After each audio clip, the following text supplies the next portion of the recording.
नमस्कार दोस्तों, स्वागत है आपका आपके अपने YouTube channel current affairs by MK sir पर। आज हम इस वीडियो में 12 जनवरी 2026 के 15 मोस्ट टाइम टॉपिक को डिटेल में कवर करेंगे, वो भी काफ़ी कम समय में। तो पूरा वीडियो बड़े ध्यान से देखना। अगर आप इस चैनल की वीडियो को डेली फॉलो करते हो तो आप कोई भी कॉम्पिटेटिव एग्जाम के दे रहे हो उसमें आपको निश्चित फायदा होगा। तो जो लोग चैनल पर पहली बार आए हैं उनसे रिक्वेस्ट है कि एटलीस्ट 10 दिन के लिए चैनल को फॉलो कीजिए, आपको निश्चित फायदा होगा। और अगर अभी तक चैनल को सब्सक्राइब नहीं किया तो जल्दी से कर लीजिए। तो चलो वीडियो स्टार्ट करते हैं।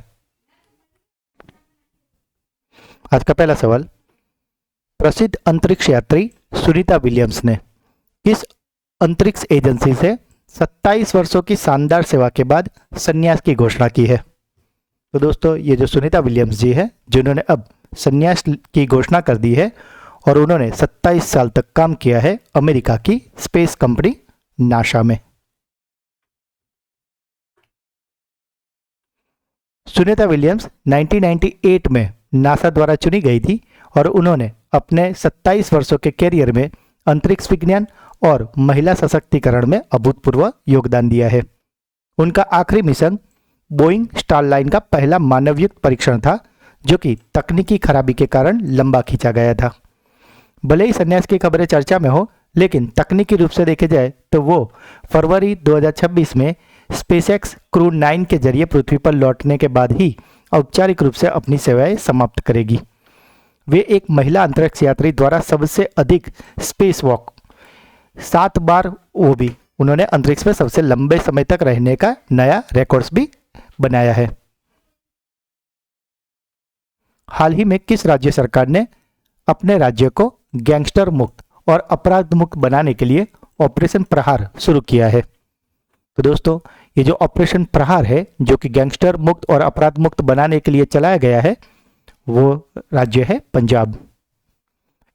इसके तहत पंजाब सरकार जहाँ पे भी गैंगस्टर के ठिकाने हैं वहाँ पे छापा मारती है और उनकी जो भी संपत्ति है उसे सीज कर रही है।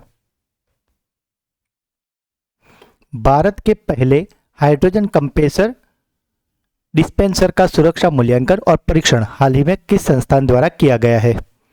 तो दोस्तों, ये जो हाइड्रोजन कंप्रेसर डिस्पेंसर है, इसका जो मूल्यांकन और परीक्षण है वो किया है सिम्फर धनबाद ने।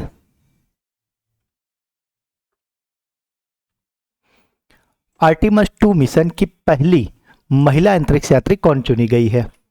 तो दोस्तों, ये जो मिशन है आर्टिमिस 2, इस मिशन की पहला महिला अंतरिक्ष यात्री बनी है क्रिस्टीना कोच।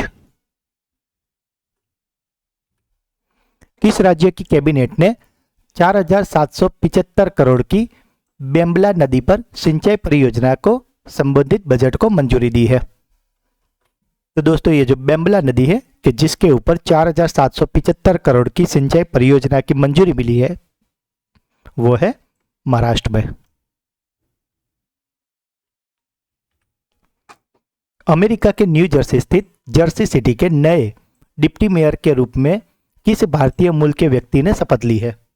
तो दोस्तों, ये जो जर्सी सिटी के नए डिप्टी मेयर है वो बन गए हैं भारतीय मूल के केशव पोद्दार।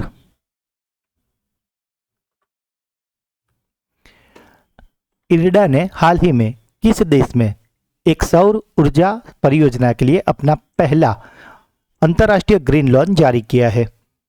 तो दोस्तों, ये जो इरिडा ने अपना पहला अंतर्राष्ट्रीय ग्रीन लोन है वो जारी किया है जाम्बिया के लिए। हाल ही में जारी आंकड़ों के अनुसार वर्ष 2025 में किस देश की जनसंख्या में लगभग 30 लाख यानी कि 3 मिलियन की भारी गिरावट दर्ज की गई है? तो दोस्तों, ये जो जनसंख्या में इतनी ज्यादा गिरावट है वो पाई गई है चीन में। दरअसल दोस्तों, चीन लगातार 3 वर्षों से ये गिरावट का सामना कर रहा है। 46वीं प्रबंधन कांग्रेस में किसे उत्कृष्ट शासन नेतृत्व पुरस्कार से सम्मानित किया गया है? तो दोस्तों, ये जो उत्कृष्ट शासन नेतृत्व पुरस्कार है वो दिया गया है धीरज शर्मा को। धीरज शर्मा की अगर बात करें तो वो IIM रोहतक के निदेशक है। उनके कार्यकाल में संस्थान ने अनुसंधान, लैंगिक विविधता और शैक्षणिक उत्कृष्टता में नए आयाम स्थापित किए हैं। India international conference on democratic election and management 2026, यानी कि जिसको शॉर्ट में बोलते हैं IICDEM 2026, इसके पहले संस्करण का आयोजन हाल ही में किसके द्वारा किया गया है? तो दोस्तों ये जो IICDEM 2026 है, इसका पहला संस्करण का आयोजन किया गया है भारतीय निर्वाचन आयोग द्वारा, यानी कि इलेक्शन कमीशन ऑफ इंडिया द्वारा। हाल ही में चर्चा में रहा हिमबोग ब्रांड का संबंध मुख्य रूप से किस राज्य से है? तो दोस्तों आपको याद रखना है कि हिम से ही आपको पता चल गया होगा कि हिम फॉर हिमाचल प्रदेश।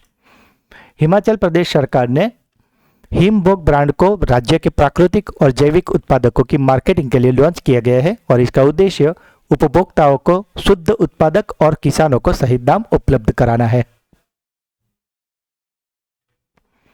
जनवरी 2026 में राष्ट्रीय स्तर पर एनसीसी प्रशिक्षण में स्वर्ण पदक जीतने वाली पूर्वोत्तर भारत की पहली महिला अधिकारी कौन बनी है? तो दोस्तों जैसे कि आप देख रहे हो, आज ज्यादातर क्वेश्चन महिलाओं से संबंधित ही है, जो हमारे लिए काफी गर्व की बात है। और यहाँ पे पूर्वोत्तर भारत की पहली महिला अधिकारी बन गई है KM सुधा। KM सुधा ने ग्वालियर स्थित आधिकारिक प्रशिक्षण अकादमी में आयोजित एसोसिएट एनसीसी ऑफिसर कोर्स में समग्र रूप से प्रथम स्थान प्राप्त किया है। केंद्र सरकार ने किस राज्य में BSF की चौकियों को अंतर्राष्ट्रीय सीमा और अधिक करीब यानी कि जीरो लाइन के पास स्थानांतरित करने के लिए सैद्धांतिक मंजूरी दी है? तो दोस्तों ये जो जीरो लाइन के पास जो BSF की चौकियों को आगे खिंचाया गया है, वैसा किया गया है पंजाब में।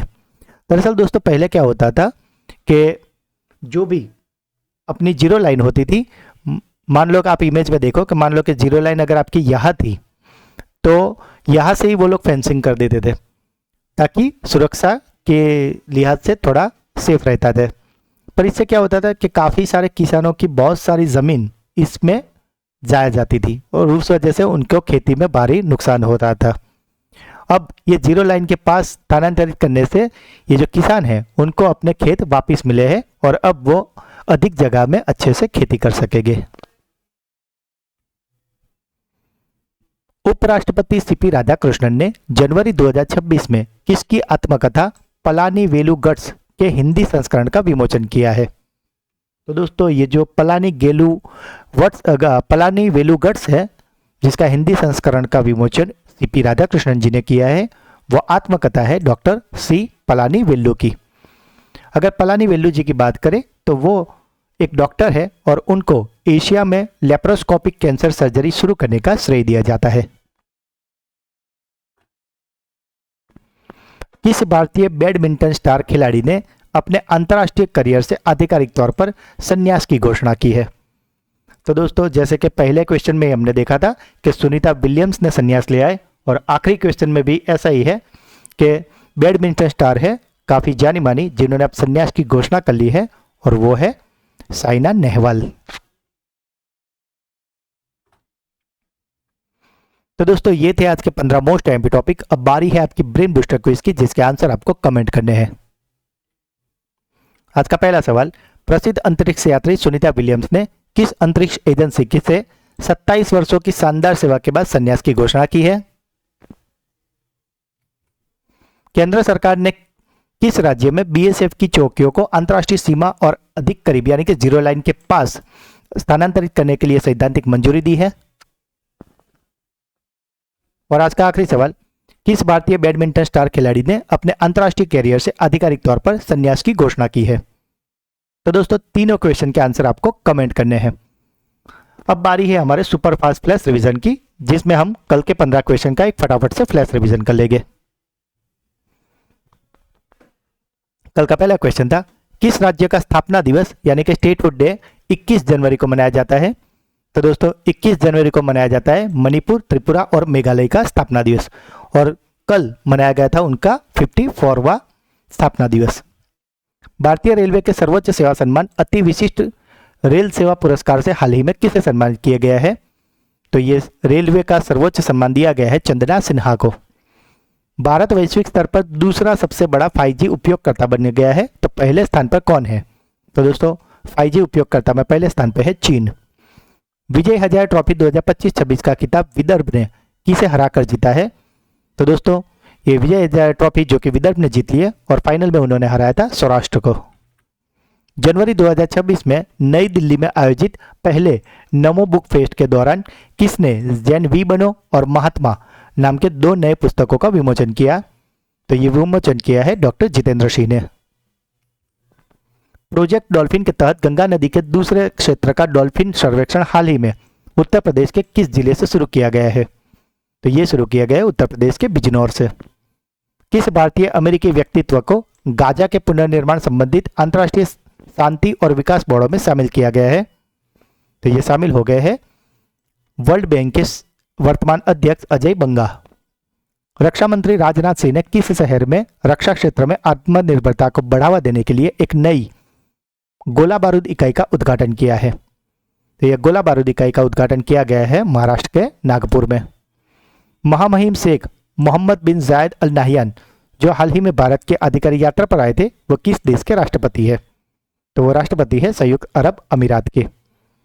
अजंता इलोरा अंतर्राष्ट्रीय फिल्म महोत्सव द्वारा वर्ष 2026-27 के लिए प्रतिष्ठित पद्मपाणि लाइफ टाइम अचीवमेंट पुरस्कार से किसे सम्मानित किया जाएगा?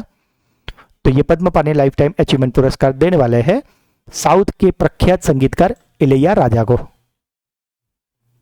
भारत, मालदीव्स और श्रीलंका ये 3 देशों के बीच में जो सैन्य अभ्यास होता है दोस्ती, इसका कौन सा संस्करण आयोजित किया गया था? तो यह संस्करण था 70वां। किस राज्य के राष्ट्रीय उद्यान में अवैध शिकार को रोकने और वन्य जीवों की सुरक्षा के लिए AI संचालित थर्मल ड्रोन निगरानी प्रणाली का उद्घाटन किया गया है? तो ये जो थर्मल ड्रोन निगरानी प्रणाली है वो शुरू की गई है असम में। हाल ही में किस राज्य सरकार ने पेशा नियमावली को आधिकारिक रूप से लागू करने की घोषणा की है? तो पेशा नियमावली है, इसे लागू कर दिया है झारखंड ने। जनवरी 2026 में विश्व आर्थिक मंच का 56वां वार्षिक सम्मेलन कहाँ आयोजित किया जा रहा है? तो ये हो रहा है स्विट्जरलैंड के दावोस में। और कल का आखिरी सवाल था, भारत और किस देश के तटरक्षक बलों ने समुद्री प्रदूषण नियंत्रण और समुद्री सुरक्षा को मजबूत करने के लिए चेन्नई के तट पर एक संयुक्त अभ्यास किया है? तो दोस्तों भारत ने यह अभ्यास किया है जापान के साथ। तो दोस्तों ये थे कल के 15 मोस्ट अहम टॉपिक, जिसे फिलहाल तो हमने काफ़ी क्विक रिवीजन किया है, पर कल के वीडियो में हमने इसे काफ़ी डिटेल में अच्छे से और इमेज के साथ समझा है। तो अगर अभी तक आपने वो वीडियो नहीं देखा तो उसका लिंक नीचे डिस्क्रिप्शन में दिया हुआ है, उसे ज़रूर देख लेना। तो दोस्तों अगर वीडियो अच्छा लगा है तो इसे लाइक करें, जो भी क्वेश्चन पूछे गए या अगर आपका कोई डाउट है तो इसे कमेंट करें, वीडियो को ज़्यादा से ज़्यादा अपने व्हाट्सअप टेलीग्राम दोस्तों में शेयर करें, और अगर अभी तक चैनल को सब्सक्राइब नहीं किया तो जल्दी से कर लीजिए। तो मिलते हैं एक अगले वीडियो में, तब तक के लिए पढ़ते रहिए, आगे बढ़ते रहिए। जय हिंद, जय भारत।